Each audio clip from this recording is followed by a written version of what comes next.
Baru pulang kerja jam 9-an, terus kereta jadwalnya jam 10-an, jadi buru-buru naik Gojek. Sesampainya di kereta, setelah siap-siap di tempat duduk, kemudian kami beralih ke ruang restorasi. Tentu saja perjalanan akan dihabiskan dengan tidur.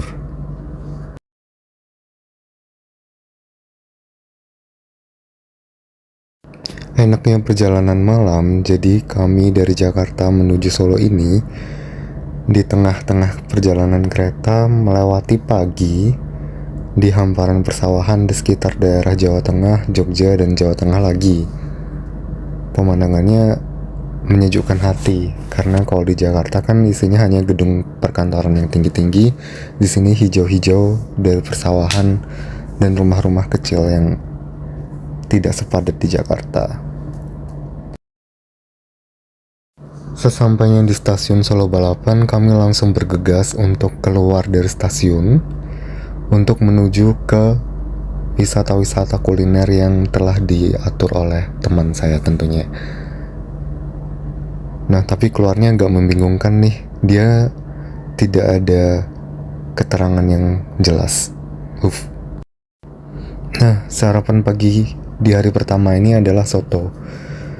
Di sini masih membicarakan mengenai rencana menemui seseorang yang belum pernah diketahui keberadaannya sebelumnya, karena orang ini dikenal melalui dunia maya. Nah, di sini kami mengobrol, lebih banyak bergibah mengenai orang-orang ini. Di skip aja ya. Seperti itulah. Tetapi selagi menunggu video ini berakhir karena aku malas nge-cut, maka aku akan jelaskan terlebih dahulu alasan dan tujuan kenapa harus ke Solo tiba-tiba di hari Sabtu dan Minggu di tengah bulan ketika tidak ada libur panjang.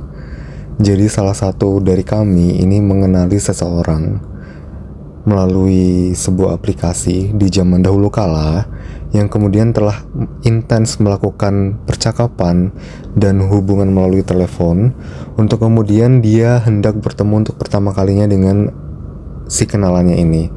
Nah, karena dia takut akan terjadi sesuatu apabila tidak ada teman, maka kami pun menawarkan diri dan bersedia untuk menemani dia, meskipun dengan biaya sendiri ya. Harusnya dia membayari semua sih, cuma ya udahlah, sekalian liburan melepas penat setelah lama banget tidak keluar kota dari Jakarta. Seperti itu. Nah, jadi akhirnya isi dari video ini akan berfokus juga kepada momen dimana dia, temanku ini, bertemu untuk pertama kalinya dengan si kenalannya. Seperti apa jadinya. Seperti itu sih tujuan kenapa ada vlog yang tidak jelas ini. Oh ya, soto di tempat ini rasanya lumayan enak. Tapi sama seperti soto-soto di Jawa Tengah, dia itu porsinya sedikit dengan harga yang lumayan mahal. Bahkan harganya sama untuk porsi yang sama apabila kamu pakai nasi atau enggak. Jadi sebaiknya pakai nasi sih, karena sarapan butuh yang agak berat dikit lah untuk mendapatkan energi seharian ya. Tapi untuk side dishnya ada lumayan banyak. Ada sate-satean, sate telur puyuh yang tidak terekam di sini, itu sate. Ada banyak lah yang bisa diambil. Selain hikmahnya yang bisa diambil ya. Aduh, apa sih, gitulah. Soto ini juga letaknya nggak jauh sih dari pusat kota Solo. Bahkan nggak jauh juga dari stasiun Solo Balapan yang memang ada di pusat kota ya. Dan tempatnya selalu ramai. Dan ini di hari Sabtu banyak pengunjung juga. Selanjutnya kami melanjutkan perjalanan. Dan di pagi ini tiba-tiba temanku yang mau ketemu temannya ini merasa was-was karena dia ingin melihat untuk pertama kalinya orang yang ingin dia temui. Setelah sempat membeli kopi, ini teman kami memutuskan untuk menuju tempat kerja dari si kenalannya dia. Nah, dia akan memberikan kopi dan roti. Ya, bagaimana ya? Ini adalah pertemuan pertama dan kami menjadi saksi pertemuan pertama yang apakah akan long last atau enggak aku nggak tahu sih. Dia nggak ada kabar juga sampai di tanggal aku upload ini. Nah, ini dapat dilihat si anaknya udah keluar menemui temanku ini, yang kemudian dia keluar membawakan kopi dan rotinya. Di sini mereka ada chit-chat lah, lumayan lama ya. Entah apa yang mereka bicarakan, karena ini privasi, jadi kami tidak peduli dengan apa yang mereka utarakan atau omongkan. Dan aku pun, iya ya, kalau privasi ngapain aku rekam ya? Tapi aku rekam nih gunanya nggak ada gunanya sih. Cuma ya udah rekam, dan aslinya aku udah mendapatkan izin dari si cewek ini untuk mengupload wajahnya. Cuma untuk jaga-jaga, karena aku nggak terlalu deket juga sama dia, jadi aku kasih stiker saja. Setelah pertemuan tersebut selesai, lihatlah kami yang ada di dalam mobil ini. Teman-teman dari teman kami yang lucu ini kegirangan, karena ya akhirnya tujuan kami berhasil menemani dia untuk bertemu pertama kalinya dengan si kenalannya. Dan lihatlah, teman kami ini terlihat sumringah. Tanpa membuang-buang waktu, kami pun akhirnya melanjutkan perjalanan ke destinasi berikutnya, yaitu mau ke pasar gede. Apa ya? Kayaknya pasar gede sih namanya, lupa juga. Namun ternyata di makanan-makanan ini tidak ada yang menarik lidah, sehingga kami skip. Lalu kami menuju Sangiran. Setelah memarkirkan mobil, kami menggunakan angkutan khusus dari terminal mobil atau parkiran menuju ke museum yang jaraknya aslinya tidak jauh, tetapi ya kerennya dia atau mereka ini, orang-orang warga sini, mengambil keuntungan dengan tidak menyediakan parkir di dekat museum. Tujuannya bagus sih, supaya warga sekitar juga mendapatkan penghasilan dari sana, dan supaya juga wisatawan bisa sightseeing ya, untuk hal-hal seperti rumah-rumah penduduk dan sebagainya. Di dalam kompleks museum yang tingkat masuknya hanya di bawah 10.000 kalau nggak salah, khas Jawa Tengah, yaitu ada pasar. Kemudian secara mengejutkan, museumnya tuh lumayan modern untuk ruang 1 dan ruang 2. Untuk ruang-ruang berikutnya masih mungkin menunggu dari pendanaan pemerintah yang ada. Bisa dilihat sendiri. Lumayan menarik, akan tetapi museum ini kurang begitu bercerita. Apa sih tujuan yang ingin disampaikan oleh museum kepada pengunjungnya, selain daripada orang-orang manusia purba, fosil-fosil yang ditemukan di daerah Sangiran.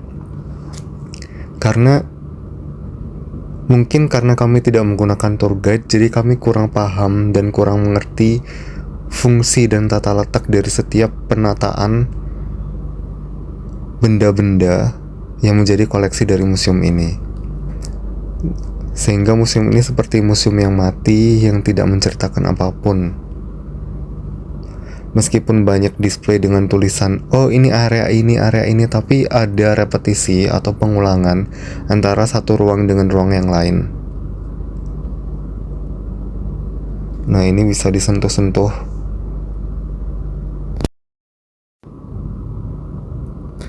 Nah, ini aku mau menyampaikan ada yang unik nih. Ceritanya ini diorama peneliti, tapi si peneliti ini yang baju putih ini tuh dia lagi ngeliatin apa, nggak ada benda yang ada di situ. Apakah dia menutupi wajahnya dari matahari atau ada benda gaib? Secara umum sekali seumur hidup bolehlah mampir ke Museum Sangiran ya. Kalau ke museumnya naik mobil, balik ke terminalnya naik motor. Nah, ke Solo nggak lengkap tanpa makan selat Solo tenda biru. Ya walaupun kepalaku kejeduk ya, sakit banget. Terus malamnya ini kami ada dia ada restoran sekaligus bar.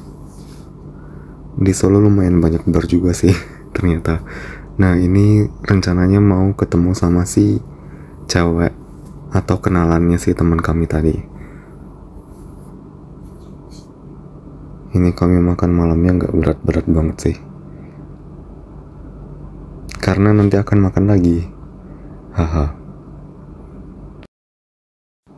Kita cepatkan saja makan malamnya.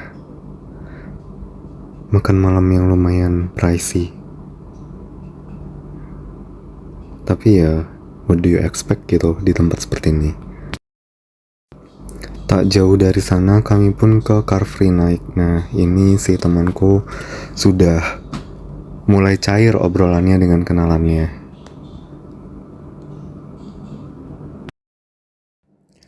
Kalau misal melihat dari postingan Twitter atau media sosial dari Mas Wali yang sekarang jadi cawapres, yaitu Mas Gibran Rakabuming, kelihatan banget kalau misalnya Solo itu aktif banget ngadain event-event bertaraf nasional maupun internasional, baik itu yang inisiatif dari Pemkot itu sendiri maupun yang mendapatkan semacam bantuan atau hibah dukungan dari pemerintah pusat, yaitu dari Presiden Jokowi yang notabene merupakan ayah dari si Mas Wali, seperti itu. Dan ya acara-acaranya lumayan hidup dan ramai.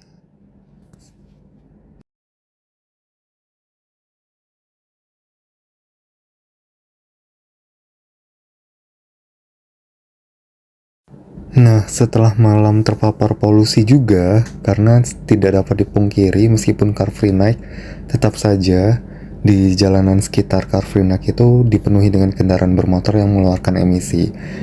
Akhirnya kami healing atau menepi dari polusi ke luar kota. Dapat dilihat tadi teman kami menggunakan masker karena dia tiba-tiba sakit, mungkin karena polusi juga. Nah, sarapan kami pagi ini adalah Sop Timlo Solo. Nah ini sampailah kami ke Museum Atsiri di Karanganyar. Ini bener-bener, bukan cuma museum sih, tapi kompleks, ada pabrik, ada museum, ada toko, ada restoran, jadi satu wadah. Termasuk ada glamping juga, glamping camp. Keren sih konsepnya. Dari yang sebelumnya pabrik udah mau bangkrut 2 kali, udah pilot 2 kali, sampai akhirnya diselamatkan dan ditemukan oleh orang yang benar-benar menyukai dan passionate di bidang atsiri atau penyulingan minyak dari ekstrak tanaman.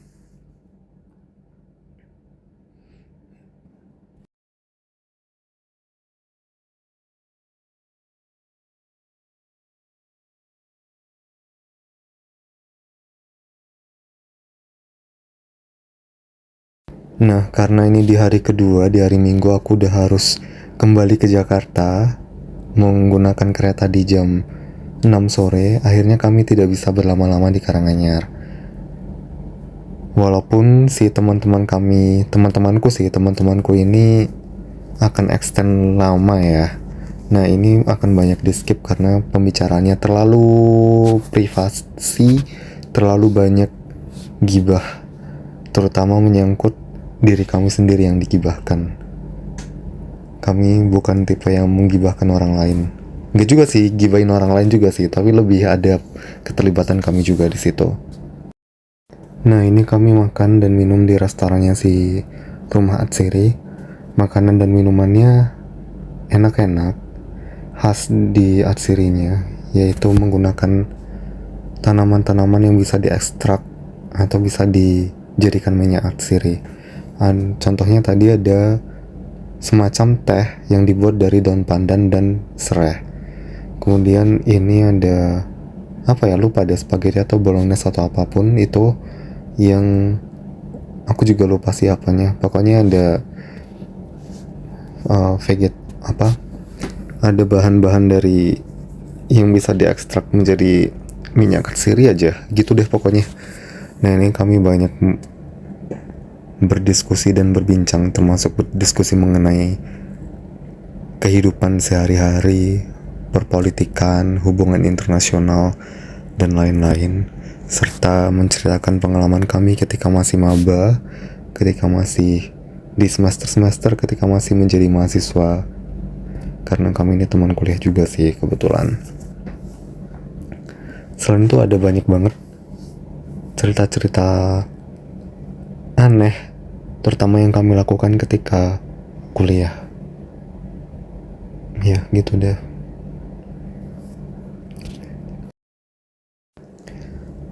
Ini masih berlanjut, menceritakannya masih lama, tapi aslinya videonya juga udah nggak ada apa-apa lagi yang mau diceritakan.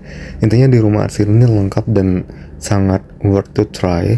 Dan kebetulan teman kami dua itu udah pernah nginap di glampingnya dan katanya bagus, jadi sangat direkomendasikan.